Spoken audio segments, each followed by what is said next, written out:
put your hands in their chest and, leverage your gap. When the ball runs through your gap, shed and tackle and swarm to the football. So all the things that we've tried to do around here for a while. Sometimes, and again, they broke one and, KB was down there playing the quarterback, on the run and, wasn't it, he's been able to, and that's not on KB. That's just tell you where he was. Like he was over there in case the quarterback pulled it, and he's been really good for us when he's in the middle of the field. That when that ball breaks like that, that we can, he most usually likely gets him on the ground. He was over there playing the quarterback zone read game like we had told him to. 5 weeks in, how are you feeling about how Chig has developed in year 2 so far this season? I think he's just inconsistent, and some of that's our ability to try to find ways to get him the ball, within what we're trying to do. But some of that's on Chig as well. So I love his effort. I love some of the things that he's doing, but I think there's some details and some things that he can be better at as well. You and Christian yesterday were both kind of talking about squaring up in the pass game. Just for our clarity, what do you guys look for when it comes to squaring up? Well, no, we're just talking about playing square and not letting these guys run, whether that's within 5 yards or within 10 yards. I'm going to say the same thing to Amani Hooker. You have leverage on every pass coverage, or man or zone, and leverage may mean inside eye, outside eye, but not turning and letting them run. And if you're square and they run into you, you probably get the benefit of the doubt. Not if you slide in front of them or catch them with your arm. And so I think that's just the focal point. And that's not trying to let anybody off the hook. It's just trying to talk to the league and the officials and the things that they look for. And, when you are able to play square and move your feet, sometimes you get the benefit of the doubt. Some of the things that happen, like maybe eyes in the backfield, sitting on the sticks, are those things that are easily correctable? I don't know. We'll see. They better be correctable quickly. Would hope that we wouldn't be having these conversations about putting our eyes in the backfield and grabbing guys down the field and when we're in phase. I think those are just things that we have to be able to understand. You're in phase. There's no reason to grab a guy. And when you have a guy like that has ability but you're not getting the results, like how do you go about managing him and getting to coach to those results?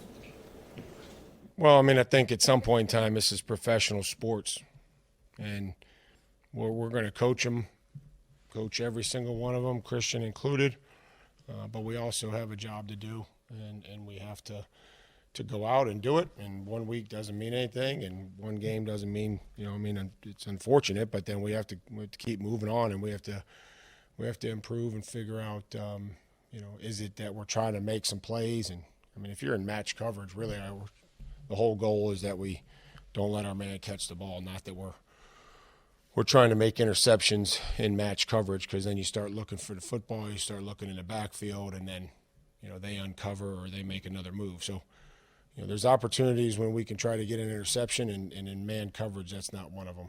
What's your comfort level with the young guys that are behind him, though? You feel comfortable if you throw them out there that they can play well? Yeah, that's why everybody's here, and that's something that could happen, and we'll see where things go here at the rest of the day in our meetings, and as we work towards Baltimore. You just talked about an example of maybe a guy trying to be a little too eager to try to make a turnover. You talk so much about it. Is it just not happening, or are there other things that defensively you're not doing to put you in the right position to make it happen? Well, you could tip a ball at the line of scrimmage.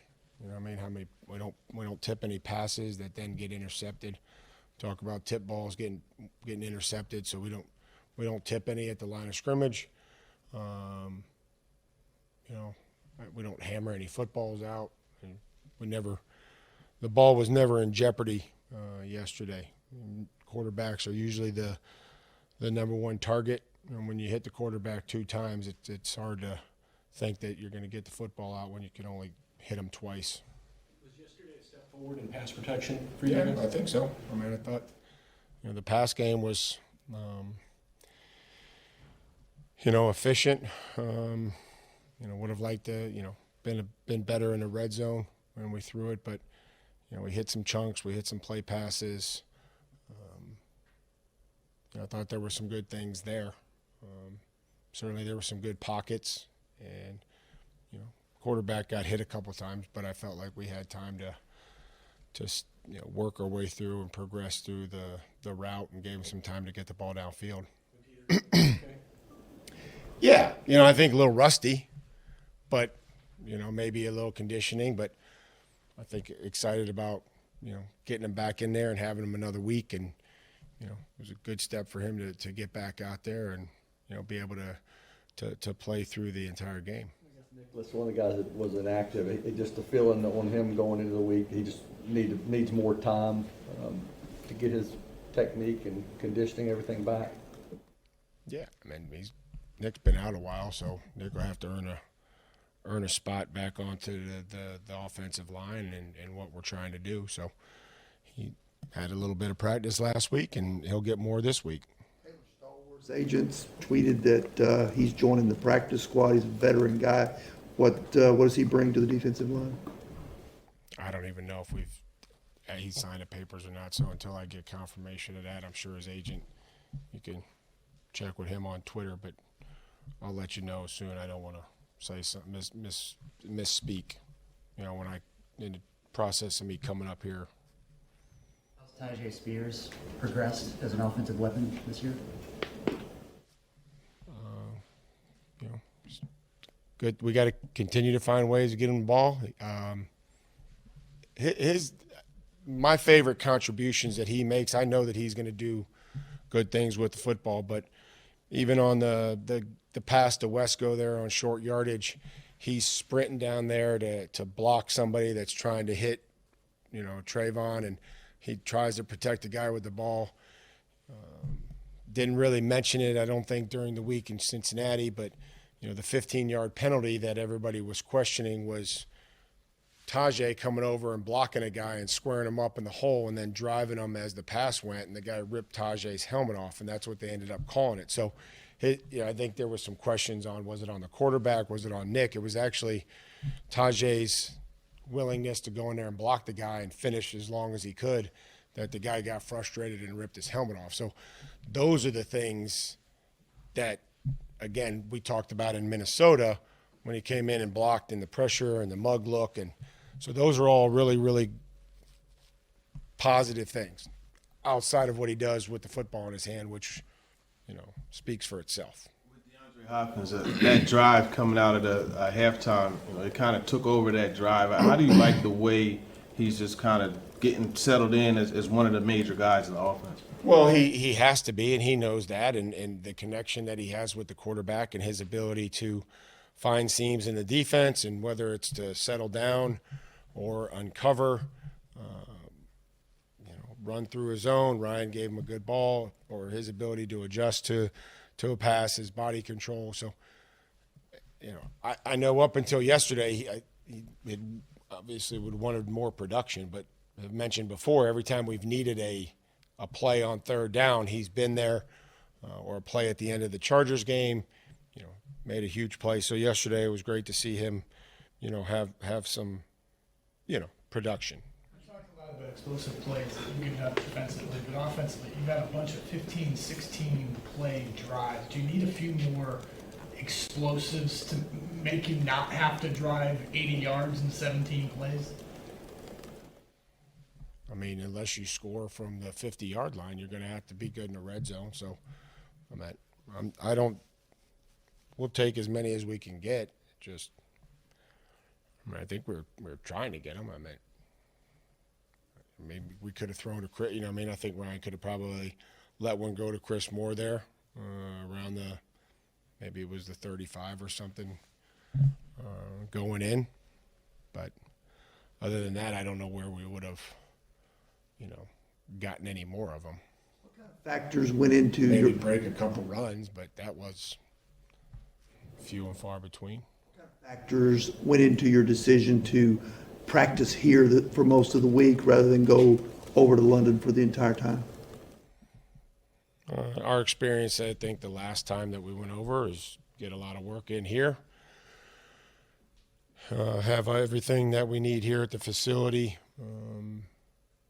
work ahead, make Tuesday a Wednesday, Wednesday a Thursday, Friday, so on and so forth.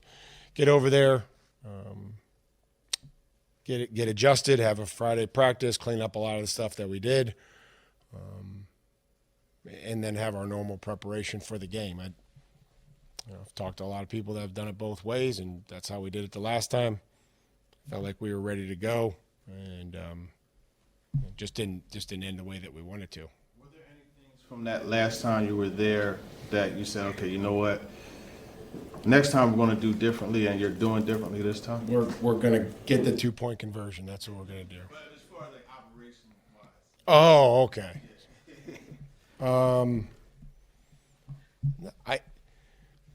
I felt like it was good. I felt like the hospitality was good. We provided buses and security and things for the players so that they could go into the city and see what they wanted to see. That worked out well. Guys left and went down there early, got back early, got sleep. We do a little light workout, stretch, and take a walk and do some stuff before our Friday meetings. Other than that, I don't know what, we'll have all our staff over there, our training staff and medical staff for the players. Practicing in Duke's front yard? No, we're not. We're at a different place. No Duke Castle. Is there anything you have to tell the players preparation-wise to keep their bodies right for all the travel, or is that something that you kind of expect? No, we do. We're trying to, you can dial back a little bit on the sleep and make sure that we're hydrated and limited on the caffeine and all those things that are going to be critical when we go and travel. So hopefully we can, start to try to, get a little bit of extra sleep or, make sure that we're going to bed a little bit earlier. I'm not sure if you saw some of the Bills players, they, had complained about the playing surface. They said it was a root for some of their injuries. Have you guys done research and looked into that surface? We have. We've spoken to both teams and both equipment managers, and however the field is, I'm sure it's safe and sure it's rated. That's their opinion. I haven't played on it. I won't play on it, but we'll have to be prepared for whatever the surface is. After a frustrating game that nobody's happy with, is there a level of accountability you want to see from your players after a game, and what does that accountability look like to you? When you see guys, how they interact, how they talk, how they reflect on their own performance? Yeah, I think it's accountability is critical. Accountability and discipline. Not making excuses, showing up. We know it's a long season, and a game is humbling. Sometimes, you put a lot into it. Sometimes you lose, unfortunately. But come back to work, get back to work, and prepare and to go play a good football team, a disciplined, physical football team that's really good in the red zone on both sides of the ball. They run it, they stop the run. So we know what we're getting ready for. A lot of respect for them, and we just have to come to work and start preparing. As much as it's disappointing, like we got to move on, and I try to give myself till 9 o'clock to quit pouting, and it's time to go to work. You didn't put Treeland on IR. Does he have a shot this week? We'll see. I know he's working hard, and we'll see how he does. And tomorrow and Wednesday, and we'll see how he does. But hopeful that he can try to get out and start running around. Do you think he's got a shot this week? I hope so. But it's early in the week. I don't know. You got 12 games left, obviously, but this is one before the bye week. Is there any special message to the guys about getting this one or kind of getting back to 500 before you go? I hope we try to get every one we play. I mean, that's the message, is let's try to win every one we play. Like,